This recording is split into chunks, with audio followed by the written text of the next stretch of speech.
Tiene que ser un derecho, pero no siempre pasa. Y un poco nuestra propuesta es venir a contar a Santa Fe, que ya vinimos a otros lugares de la provincia, pero es la primera vez que venimos a esta zona, contar un poco nuestro enfoque, nuestras investigaciones en torno a la política educativa. Nosotras venimos del Centro Cultural de la Cooperación Floreal Gorini, allí formamos parte de un observatorio de política educativa y lo que venimos haciendo es mirar como con lupa ciertas acciones en términos regionales, en términos nacionales y más locales en algunos distritos del país, cómo se viene dando la política educativa en términos generales, analizando algunos programas específicos, el presupuesto. Digamos, lo que hacemos es investigar qué pasa con la escuela, qué pasa con la educación en general desde el punto de vista de la política pública. Entonces miramos qué hacen los gobiernos, miramos qué pasa con las líneas que proponen para los diferentes niveles del sistema, qué pasa con la formación docente. Y un poco, bueno, nuestra propuesta para traer acá es compartir los resultados del proceso de investigación que venimos llevando adelante. Y mira, el grupo del cual nosotros formamos parte este es el tercer año de trabajo, pero el observatorio es un grupo que tiene casi 9 años, fue cambiando de composición, depende las necesidades y los intereses de quienes lo fuimos integrando. Siempre nos dedicamos más bien a la política educativa en la Ciudad de Buenos Aires y desde diciembre del 2015 empezamos a mirar un poco más qué pasaba a nivel nacional, un poco entendiendo que se nacionalizaron ciertas propuestas de política de la ciudad a lo nacional. Entonces ahora estamos mirando mucho más los lineamientos generales, que en un sistema como el nuestro, a nivel nacional se definen grandes líneas de política. Y después cada jurisdicción las va aplicando, las va tamizando por sus propios sistemas provinciales.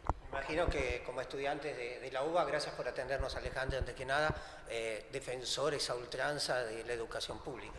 Claro, exactamente. Lo que nosotros llamamos el derecho de la educación, que viene de una lucha histórica de muchos años, pero puntualmente nosotros tratamos de enfocarnos en las políticas nacionales, que como dijo Nati, son las que regulan a nivel nacional poder garantizar de modo ecuánime y de modo justo el derecho a la educación tanto de los alumnos como de los docentes, digamos. Esto quiere decir que los alumnos tienen el derecho de educarse para toda la vida, siendo adultos también, los adultos tienen derecho a seguir formándose y los docentes también tienen derecho a educar libremente y a seguir formándose continuamente y que no sea una cuestión de privilegio justamente como lo que venimos a decir. Entonces, bueno, nuestra idea también es compartir, venimos desde la Ciudad de Buenos Aires, las charlas con la gente de acá son recurrentes en que, bueno, yo llegué y miraba el cielo, digo, qué loco, en Buenos Aires no miro tanto el cielo. Claro, y es una cosa que, bueno, ya venimos a compartir nuestras experiencias. O el verde y el campo, me imagino, en la ruta se habrán sorprendido también. Exacto. Sí, el cambio de lugar es muy fuerte. De cemento a verde, así que, bueno, la idea es compartir también y que nos compartan lo que ustedes quieran acerca de las experiencias educativas y cómo ven el derecho a la educación en este lugar. Son pero muy jóvenes. ¿Cuántos hace que se recibieron y que son licenciadas? Y yo me recibí en el 2011, en diciembre del 2011, sí, a los 24 más o menos. Sí. Yo me recibí en el 2016, a los 26 ya, más grandecita porque estudié psicología antes, así que un poco. Y si le tengo que hablar de proyectos de educación, ¿en qué se puede basar? Mira, como un poco la pregunta que le hacías a Ale, nosotras veniendo de la UBA, pero además reconociendo en la historia de la educación en Argentina una fuerte defensa de lo público, como no pasa en muchos países de la región, para nosotras los proyectos educativos más inclusivos son aquellos que piensan que el Estado es debe ser el principal regulador del sistema educativo, y sin negar el rol fundamental que tienen las comunidades educativas que presionan, proponen, resisten a las políticas que vienen del Estado y muchas veces son actores fundamentales de que la política baje al territorio. También creemos que un modelo educativo ideal progresivamente tiene que incluir mucha más participación de las comunidades educativas y que un proyecto antagónico a este, que para nosotras se enfoca como en el paradigma del privilegio, supone que el Estado no debe ser el principal regulador de lo social, sino que hay otros actores que en forma más equitativa tienen la posibilidad de distribuir la cuestión. Acá aparece el mercado, acá aparecen las organizaciones privadas, las organizaciones no gubernamentales que entienden la educación como un lucro, y entonces acá aparecen un montón de propuestas para un modelo educativo que no cierra con todos los pibes adentro, digamos, ¿no? Como nosotras creemos que el derecho a la educación solo es posible si es para todos y toda la población y para toda la vida. No solo pensamos que la escolaridad graduada tiene ciertos límites porque hay mucha población que no logra hacer la escolaridad en el tiempo que se propone, no porque no pueda, sino porque muchas veces es expulsada del sistema, sino que también cualquier persona en cualquier momento de la vida tiene que tener la posibilidad de formarse de lo que quiera. Y el Estado tiene que pensar en qué proyecto de país, qué proyecto de país quiere construir, y en función de eso también pensar su sistema educativo. Por eso para nosotras decimos es fundamental pensar la educación, porque ahí se juega el para qué de ese rumbo al cual el proyecto que gobierna abona, digamos. Lo hablábamos fuera de cámara y ustedes lógicamente están mucho más cerca al vivir en Buenos Aires de un gobierno nacional o el mismo gobierno de la provincia, lo que podemos ver nosotros del interior. ¿Cómo vieron estos gobiernos y cómo fue estos gobiernos con el tema de la educación en los últimos años? Bueno, en los últimos años lo que notamos, o por lo menos en la etapa en la que yo fui a la universidad pública, que tal vez ahí fue de tener más contacto con las leyes educativas, de estudiarlas, lo que notamos es que hacia 10 años atrás todas las leyes que venían históricamente privilegiando algunas cosas del derecho a la educación y tal vez desestimando otras, como algunos procesos de descentralización, justamente esto que hablamos de nación y jurisdicciones, tal vez había un cierto desnivel en cuanto a financiamiento, entonces eso resultaba muy complejo porque algunas provincias quedaban olvidadas respecto a atender sus necesidades de la educación. Entonces, por una cuestión de financiamiento educativo, que es una cuestión trascendental, lo económico. Entonces, resultaron surgir hacia el año 2003, 2006 puntualmente, una batería de leyes que fueron muy fuertes en cuanto a resguardar el derecho a la educación. Y aparece como... Batería de leyes, Ale, buenas. Buenas, positivas, exactamente, como la Ley Nacional de Educación, que deroga la Ley Federal de Educación del año 94, que hay un montón de diferencias que después las podemos compartir, pero a su vez también Ley de Financiamiento Educativo, que extiende el porcentaje del destino del Tesoro Nacional monetario para destinar mayor porcentaje a la educación, que por suerte eso se sigue respetando, pero bueno, hay que ver cómo sigue. Y también ley de garantía del salario docente, cursos gratuitos a los docentes, un conjunto de baterías que empezaron a sustentar este derecho a la educación de una forma muy fuerte. Y en contrapelo a lo que Ale dice, que también tenía que ver con una tendencia a nivel regional de mayor avance del Estado sobre la cosa pública. Digo, lo que pasó en la primera década del 2000 es muy parecido a lo que pasó acá, a lo que pasó en otros países como Bolivia, como Ecuador, como el propio Brasil, como el propio Uruguay, con diferentes tonos políticos, vino a intentar dar una vuelta de hoja respecto de los 90, que en la buena parte de nuestros países hubo políticas de ajuste contra el sistema educativo, con leyes que cambiaron lo que venía siendo una garantía de un derecho cada vez más en expansión. Lo que notamos en los últimos años es un retroceso en materia de presencia del Estado para garantizar el derecho a la educación, que está llevando no solo a no cumplir algunas leyes nacionales, sino también a desfinanciar el sistema educativo fuertemente. Eso lo notamos en el proyecto de presupuesto que se va a tratar la semana que viene en el Congreso Nacional. Notamos una reducción del presupuesto muy fuerte a nivel nacional.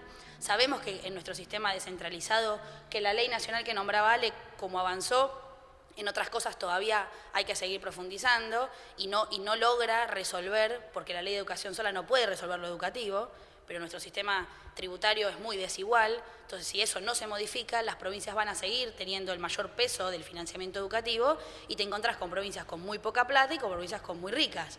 Y si el Estado Nacional a esa disparidad provincial le suma el desfinanciamiento de las de las atribuciones que tiene el Estado Nacional, la consecuencia son provincias pobres educativas y provincias que van a seguir beneficiándose de esa desigualdad de la distribución de la riqueza. Por lo tanto, es preocupante ver cómo cada vez más no solo el Estado Nacional pierde participación en el presupuesto educativo, sino también cómo se desfinancian programas que bajaban a las provincias y las provincias los ejecutaban, como estamos viendo con los programas los de inclusión educativa. Hay una fuerte discusión en nuestra provincia y puede tratar el tema de educación sexual en las escuelas, que debe ser sí o sí. ¿Están de acuerdo? ¿Está bueno el tema de educación sexual? Sí, por supuesto, es una de las luchas que tenemos desde el feminismo últimamente, que nos resulta indispensable, ya que la educación es trascendental para la vida del ser humano. Informarse desde la infancia sobre cuestiones de educación sexual nos parece absolutamente pertinente. Sí, y además también estamos hablando de un componente del derecho a la educación. La educación sexual es un derecho consagrado por una ley que crea el Programa Nacional de Educación Sexual y Responsable. Estamos hablando de la enseñanza de los derechos sexuales y reproductivos. Los medios de comunicación tergiversan bastante lo que significa la Ley de Educación Sexual Integral. Y también si de... La Iglesia Católica también en ese sentido sí, está metido en cuanto a lo que... Exacto. De hecho, nosotras otra de las cosas que vamos a contar en la charla es no hay enfoque más pluralista para pensar lo educativo que la educación laica, digamos, porque las otras son excluyentes de por sí. Entonces, para nosotras estamos hablando de que no garantizar la educación sexual integral es no garantizar un componente del derecho a la educación. Perfecto, hablando de educación y veo que está llegando la gente, así que la voy a dejar. ¿Qué es el tema que me llamó la atención que pusieron? Educación neoliberal, educación pública. ¿Educación neoliberal cuál es?